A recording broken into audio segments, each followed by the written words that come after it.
만남이라는 제목으로 여러분과 같이 은혜를 받고자 합니다. 우리 기독교 신앙의 중심이 있어요. 여러분 뒤에 보면 십자가가 딱 있잖아요. 이건 예수님의 십자가를 의미하는 것이죠. 그래서 우리의 신앙의 중심은 예수 그리스도이십니다. 그래서 시작도 예수 그리스도, 과정도 예수 그리스도, 결과도 예수 그리스도다. 그런 말씀 드렸는데 우리가 기독교라 그러잖아요. 기독교, 그죠? 기독교가 뭡니까? 그 기독이라는 말이 그리스도라는 말이에요. 그러니까 예수 그리스도를 믿는 것이 기독교죠. 우리가 신앙생활 여러분 하시기로 이렇게 나왔는데 중요한 것은 뭐냐면 여러분들이 예수 그리스도와 만나셔야 된다는 거예요. 예수 그리스도를 만나시고 그리고 신앙생활 하면서 이게 한 번 만나서는 안 되죠. 만나면 예수님과 깊은 교제를 일평생 나누면서 신앙생활 하는 게 기독교인의 특징인 것입니다. 그런데 신앙생활 하면서 예수 그리스도를 만나지 않고 신앙생활 하는 분들이 있어요.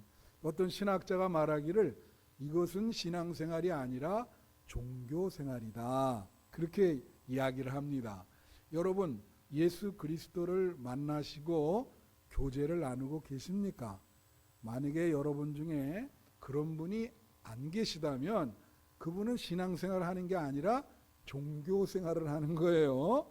그래서 만약에 그런 분이 계시다면 올해 안에 꼭 예수 그리스도를 만나시고 만날 뿐 아니라 그분과 깊은 교제를 나누시면서 은혜 받는 여러분 되시기를 축원합니다. 오늘 본문은요, 시몬 베드로가 예수님을 첫 번째로 만나는 장면이에요. 성경에 보면은 예수님을 첫 번째 만나는 분들이 많이 나옵니다. 근데 대부분 말이죠, 그 첫 번째 만날 때 예수님을 만나자마자 그들의 삶이 변화를 받아요. 예를 들면 요한복음 4장에 나오는 사마리아 여인이라든가 또 혈우병을 앓는 여인이라든가 또 오늘 본문의 베드로처럼 예수님 첫 번째 만났는데 그 삶이 변화를 받게 되는 거죠. 한 2주 전에 우리 이창종 성도님이 처음 나왔는데 제가 물었어요. 교회에서 예배 드리니까 마음이 어떠십니까? 그랬더니 마음이 평화롭습니다. 그렇게 대답을 하시더라고. 난생 처음 교회 와서 예수님을 첫 번째로 만난 거죠. 그 순간이 되게 중요해. 그래서 이 베드로가 예수님을 오늘 첫 번째로 만나게 됩니다. 여러분 잘 알다시피 베드로의 직업은 뭐예요? 어부입니다. 그래서 일평생 갈릴리 바닷가에서 고기를 잡고 생업을 이어나간 거예요. 근데 어느 날 예수님이라는 분이 다가오셨어요. 고기를 잡고 있는데 그날따라 고기가 잘 안 잡혔습니다.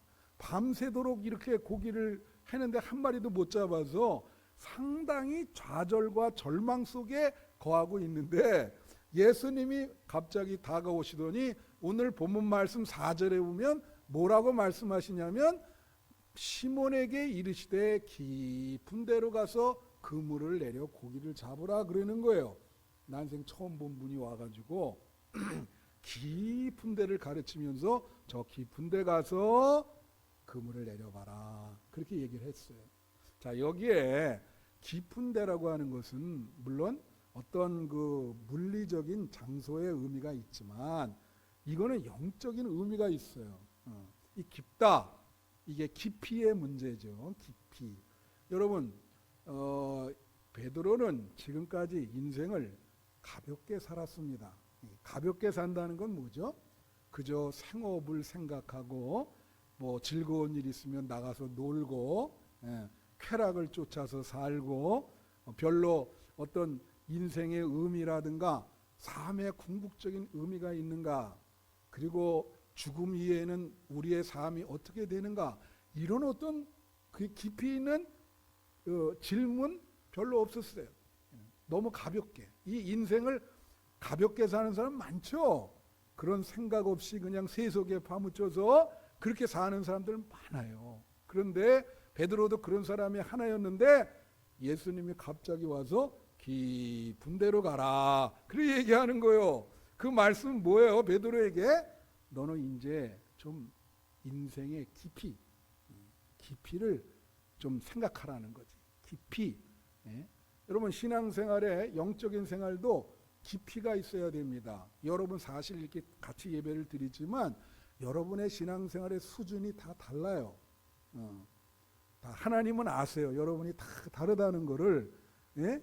그래서 이 깊이가 있다고 하는 거.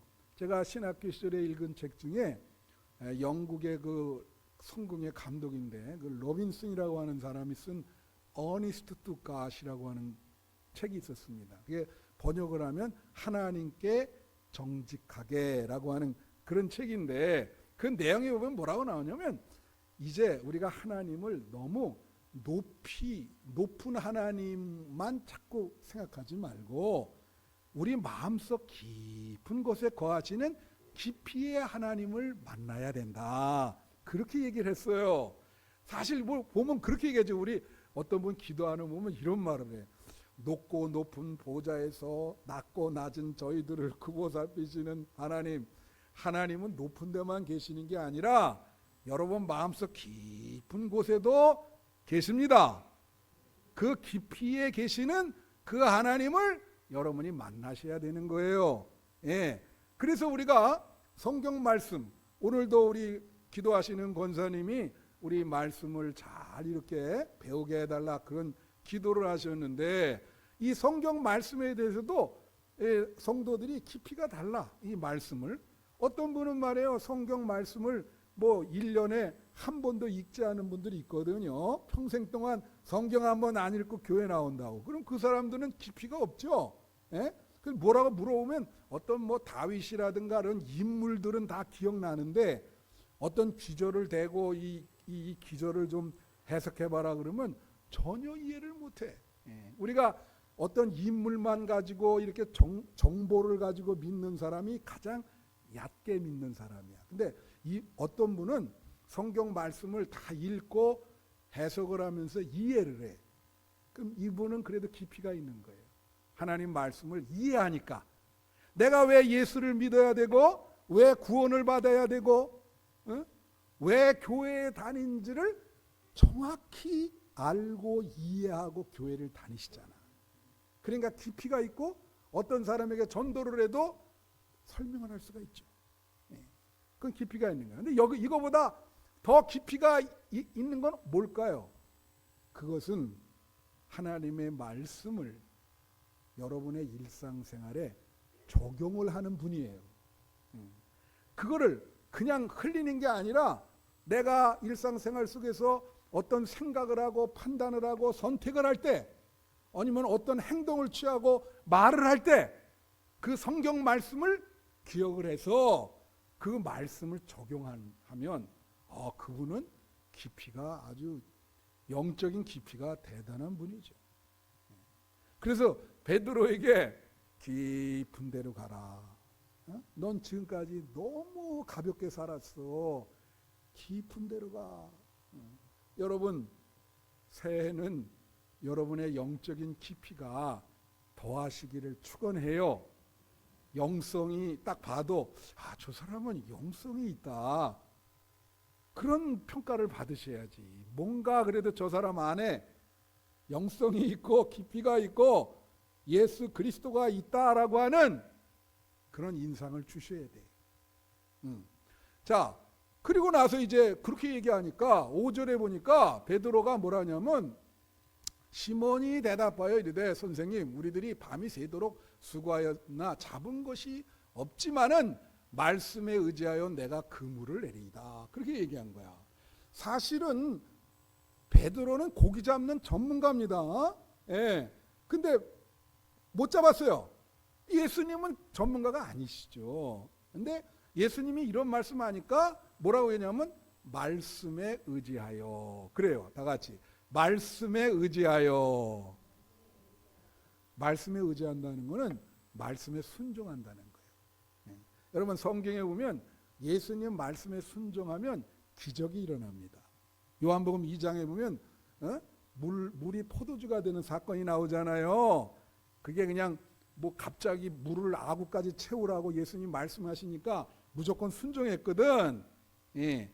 말씀에 의지하면 기적이 나타나. 여러분이 지금까지 기적을 체험하지 못한 것은 말씀대로 순종하지 않기 때문에 그런 거예요. 그게 손해보는 것 같지만 말씀에 의지하고 살아가면 반드시 기적이 나타나는 거야. 요새 말로 하면 대박이 터지는 거지. 할렐루야. 예? 그래서 제가 이 말씀에 의지한다는 비유를 어떻게 하냐면 이런 비유를 쓰는 거예요. 우리가 하나님의 말씀을 나무라고 본단 말이야. 제가 가끔 이런 얘기를 하는데 나무, 그냥 나무예요. 말씀 자체는. 그러면 우리가 그 말씀을 읽고 그걸 실행에 옮겨 행동으로 옮긴다고.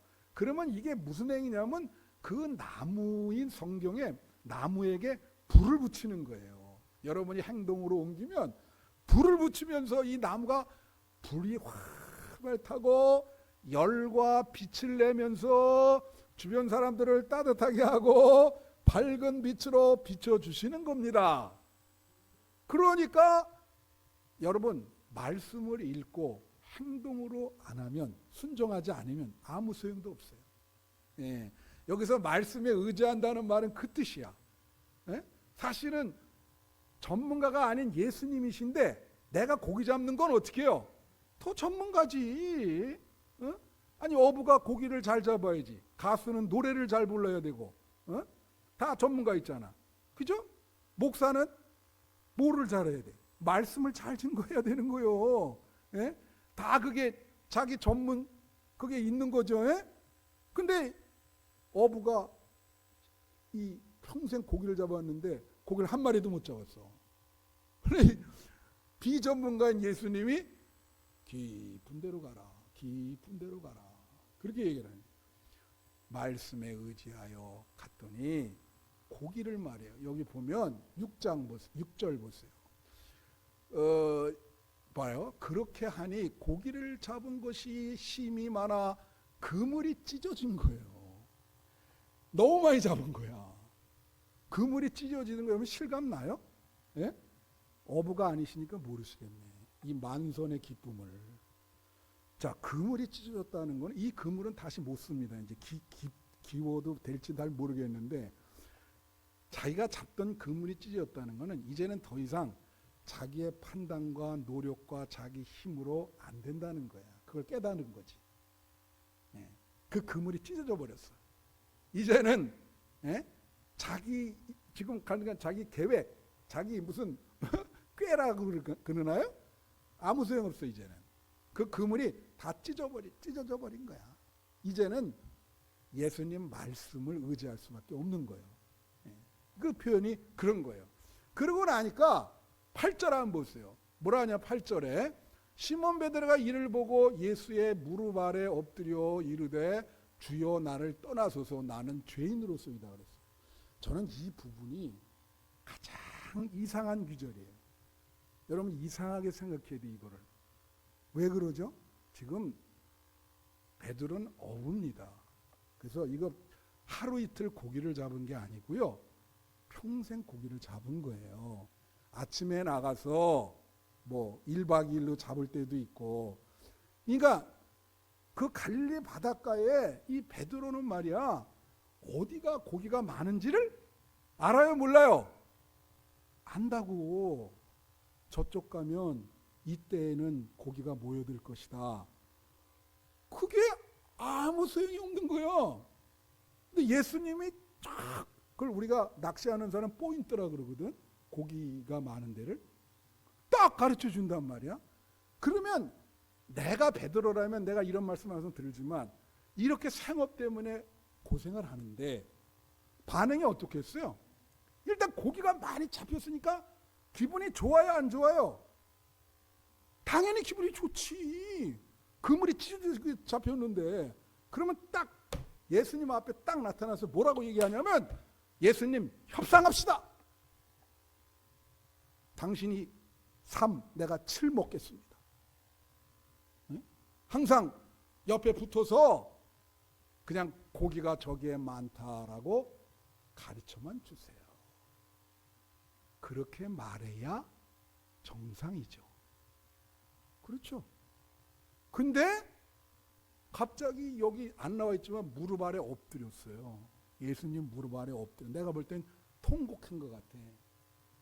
갑자기 무릎 아래 엎드면서 통곡하면서 뭐라냐면 주여 나를 떠나십시오. 나는 죄인입니다.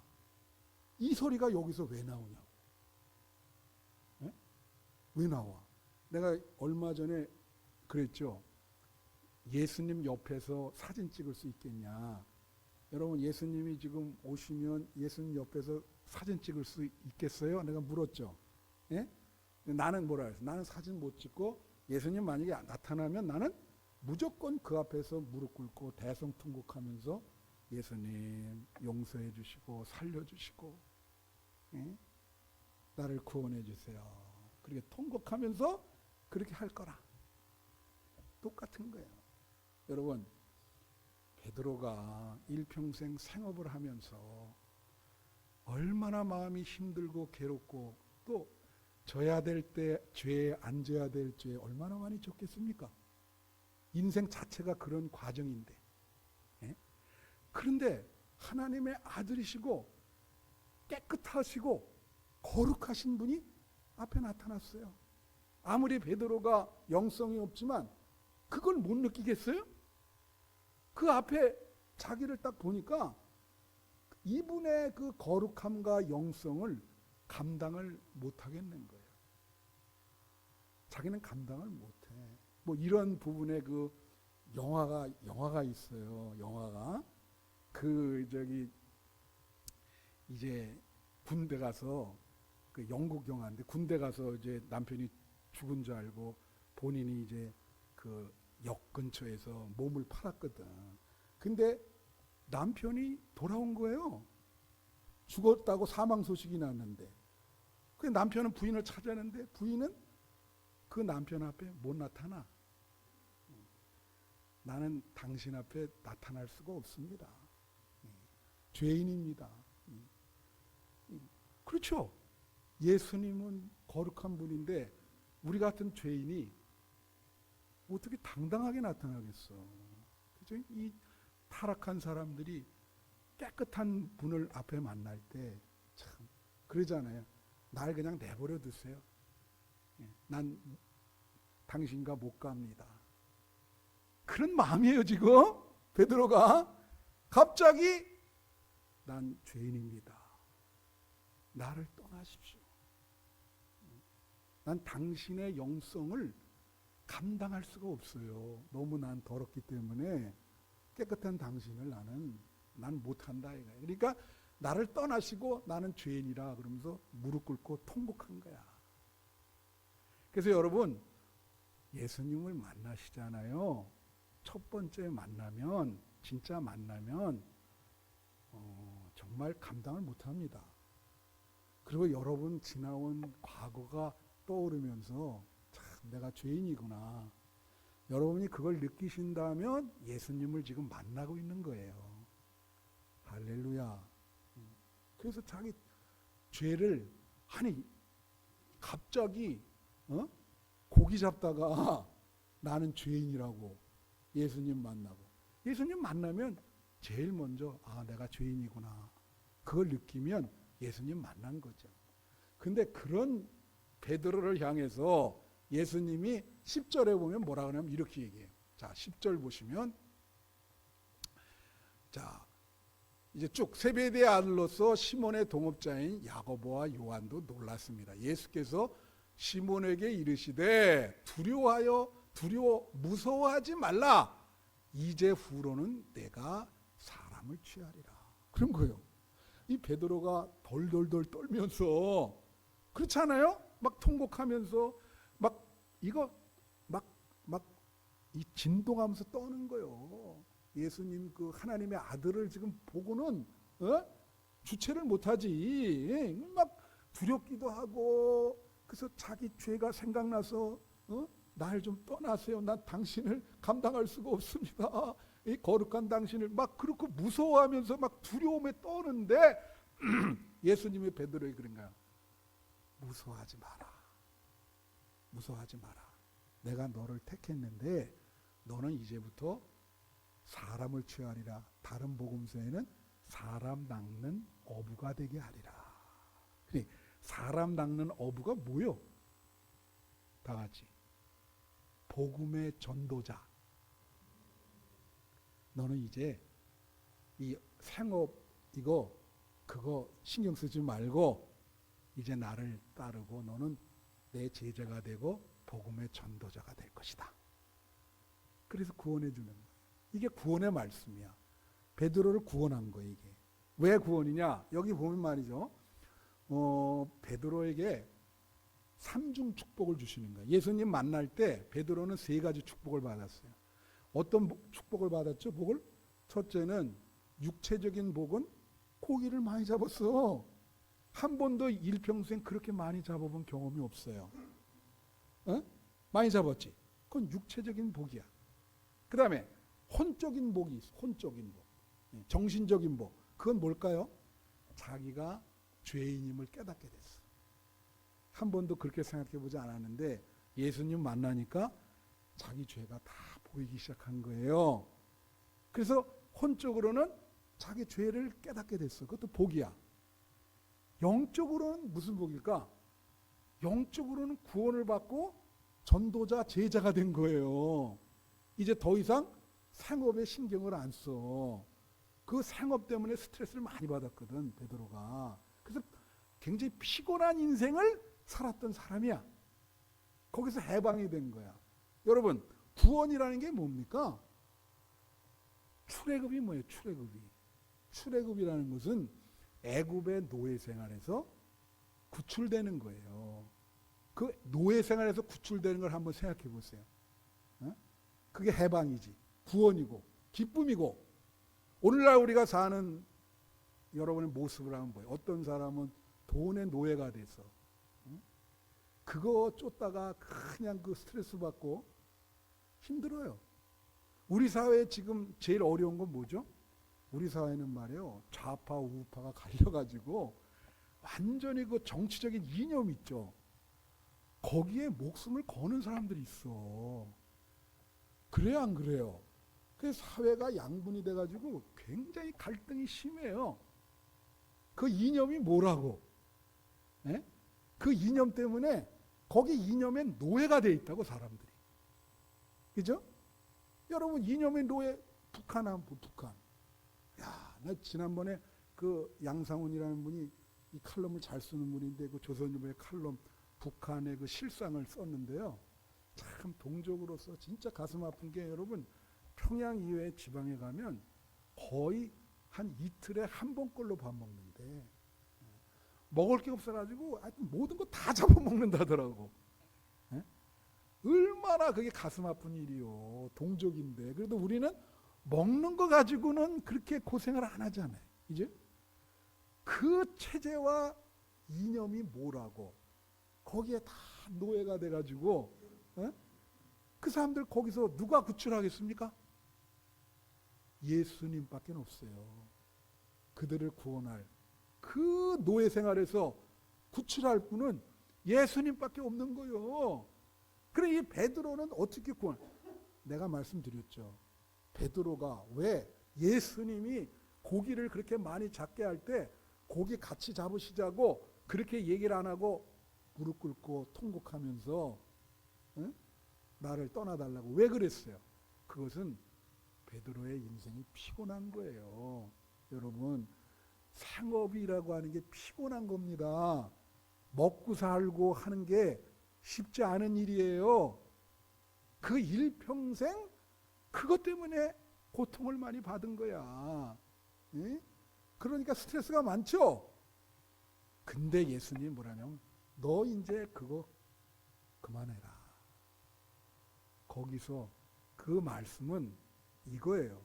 내가 너의 먹고 사는 문제도 책임져 줄게. 너는 이제 영적인 것만 하면 된다. 할렐루야. 거기서 구출해 준 거예요. 그게 영적인 복인 거예요. 그 다음 또 어떻게 했어요? 금을 다 놔두고 쫓은 거예요. 구원받고 영적인 복을 받은 것이죠. 그 다음엔 뭐 신앙생활 계속하니까 기쁘고 즐겁고. 할렐루야. 예수님을 만나면 이런 변화가 일어나는 겁니다. 네. 그래야 진정으로 성숙한 신자가 되는 거예요. 여러분 예수를 만나셔야 돼요. 만나고 교제를 나누셔야 돼. 남은 생에 한 번 만나면 안 되죠. 예. 제가 이제 말씀을 마치면서 여러분 옛날에 MBC 그 앵커였던 조종민이라고 하는 아나운서가 있어요. 기억하시는 분 있을 거예요. 근데 그분이 회심을 하고 목사가 돼서 요새 베이직 교회라고 하는 데를 하더라고요. 그래서 저는 이제 책을 이렇게 그분이 책을 2권을 냈는데 사람이 선물입니다. 인생이 선물입니다. 그런 책을 냈어요. 그리고 읽다 보니까 참 그게 감동적이야. 그래서 이분이 이 정도구나 해서 간증한 거를 보니까 뭐 CBS도 간증을 하고 CTS도 간증을 하고 그래서 간증을 좀 제가 듣게 됐어요. 근데 그분이 참 뭐 좋은 대학 나오시고 아나운서니까 엘리트죠. 그래서 미국 근데 젊을 때 이제 결혼할 때 그 아내와 연애를 했어요. 연애를. 근데 자기는 모태 불교고 아내는 모태 기독교야. 이렇게 만나기 어렵죠. 그럴 경우에 여자가 뭐라 그러죠? 꼭 반드시 알면서도 뭐냐면 나랑 결혼하면 교회 꼭 세례받고 나가야 돼요. 그렇게 얘기하잖아. 그러면 남자들이 다 이 늑대가 돼가지고 알겠어 내가 나가겠다고 그렇게 하고 결혼하고 나서는 그 다음 주부터 너 교회 나가지 마. 못 나가게 하는 거야 이게. 그래갖고 교회를 계속 못 나가고 집에서 이제 그냥 남편한테 순종해야 되니까. 그런데 미국 특파원으로 가게 됐어요. 미국 특파원으로 이제 조종민 기자가 미국 특파원으로 가게 됐는데 미국에서 이제 주말에 골프를 치게 된 거예요. 골프에 이제 맛을 들리는데 자기는 골프를 치는데 아내와 자식들은 집에서 혼자 있잖아요. 그래서 좀 미안한 생각도 있고 해서 이 조종민 아나운서가 그렇게 얘기한 거야. 나는 골프 치러 가는데 그럼 너 교회 좀 나가봐라. 소원이 그거였으니까 여기 뭐 외롭고 한데 근처 교회 나가라고. 그래갖고 이제 교회를 옳았구나. 그래 나간 거지. 그래서 이제 미국 특파원이 끝나고 돌아오는 비행기에서 그 다음에 또 뭐라 그래요. 이제 한국 가면 너 교회 나가지 마. 예? 그래갖고 이제 왔는데 아니 이제는 말을 안 듣죠. 그죠? 그렇게 나가라 그래 놓고 뭐 자기가 뭐 자기 맘대로 하나?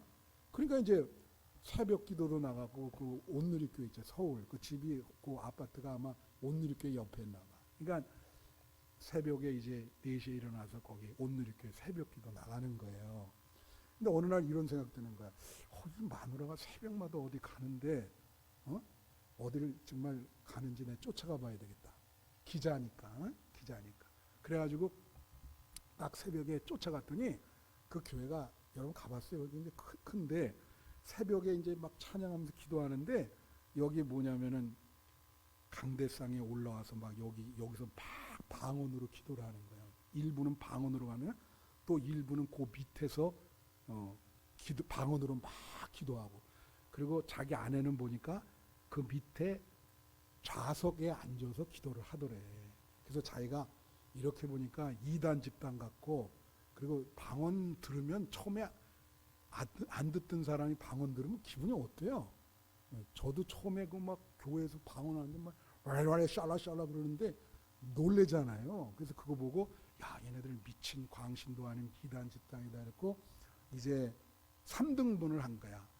이 강대상에 올라가 가지고 방언 기도하는 쟤네들은 구출할 수 없고 그 밑에도 약간 어려운데 자기 아내는 그래도 좌석에서 조용히 기도하니까 저건 100% 내가 구출할 수 있다. 그래갖고 그때 당시 이제 MBC 그 앵커 뭐 이런 거 하는데 그 뭐냐면 카메라 출동이라고 하는 그게 프로그램이 있대요. 그래서 저기에 제보를 해야 되겠다. 그래갖고 새벽에 가가지고 이제 카메라 출동 이렇게 카메라 숨기고 나서 2층에서 그 막 방언으로 랄랄랄라 하는 걸 다 찍는 거야. 이렇게. 그래서 매일 이걸 르포 형태로 TV에 내보내겠다. 그래서 이제 나흘째 이제 2층에서 이렇게 찍으려고 이렇게 하고 있는데 이제 찬양을 하잖아요. 새벽에 뭐 찬양을 하는데 그 찬양이 뭐였냐면 539장이었는데 이게 1절에 보면 이런 거예요. 너 예수께 조용히 나아가, 이런 찬양 있죠? 네. 내 모든 짐 내려놓고 주 십자가 사랑을 믿어 죄사함을 너 받으라. 주 예수께 조용히 나가 내 마음을 쏟아놓으라. 늘 은밀히 보시는 주님께서 큰 은혜를 베푸시리라. 이 찬양을 듣는데 어느 부분에서 눈물이 꽉 쏟아졌냐면 너 모든 짐 내려놓고 주 십자가 사랑을 믿어 죄사함을 받으라. 자, 베드로 설교했죠 지금. 베드로가 갑자기 예수님한테 무릎 꿇고 나 죄인입니다 통곡하면서 나를 떠나세요. 이 똑같은 거예요. 예수님을 찾아온 거죠. 예수님을 만난 거예요. 그러니까 그 찬송을 부르는데 눈물이 그냥 꽉 쏟아지더래. 그러면서 예수께 조용히 나가 내 마음을 쏟아놓으라. 은밀히 보시는 주님이 큰 은혜를 주실 것이다. 야, 눈물이 너무 흘러 주체를 못하는 거예요. 예수님과의 첫 만남이죠. 그래서 자기가 이렇게 생각했대. 내가 도대체 왜 이러지? 아니 지금 고발하러 왔는데. 그리고 나서 집에 와서 아내한테 얘기했더니 성경을 읽어보라고 그러더래요. 그래서 성경을 5번 읽었대요. 그리고 이제 예수님을 만나서 신학교 가가지고 뒤늦게 목사가 된 거죠. 그래서 지금 뭐 베이직 교회라고 하는데 목회를 하고 계시는데 완전히 영적인 축복을 받은 거죠. 예수님을 만나서 자, 생업에 이제 걱정 안 하시고 예수님이 전도자로 만드셨잖아요. 영적인 복을 받은 거 아니에요. 그래서 그 간증을 하면서 그러더라고. 자기가 여러 직업을 했지만 지금이 제일 행복합니다. 사람들을 구원하고 같이 지금이 제일 행복합니다. 예수를 만나면 이렇게 사람이 변화되는 거예요. 교육이 말이에요. 20년을 해도 사람 변하지 않습니다. 예수를 만나면 한 번에 다 변해요. 근데 그 변하는 것이 한 번 만나서 끝나면 안 되죠. 만나면 어떻게 해야 돼요? 교제를 나눠야 돼. 한 번 만나고 끝나면 어떻게 되겠습니까? 예수님을 만나고 나면 그분과 계속 남은 생에 교제를 나누셔야 되는 거예요. 깊은 교제를 나누면서 은혜를 받고 여러분의 문제도 예수님께 구하고 그러면서 신앙생활이 이어지는 것입니다. 2024년도에 여러분 예수님을 만나시고 예수님과 깊은 교제를 나누시고 영적으로 큰 은혜를 받는 그런 한 해가 되시기를 축원합니다.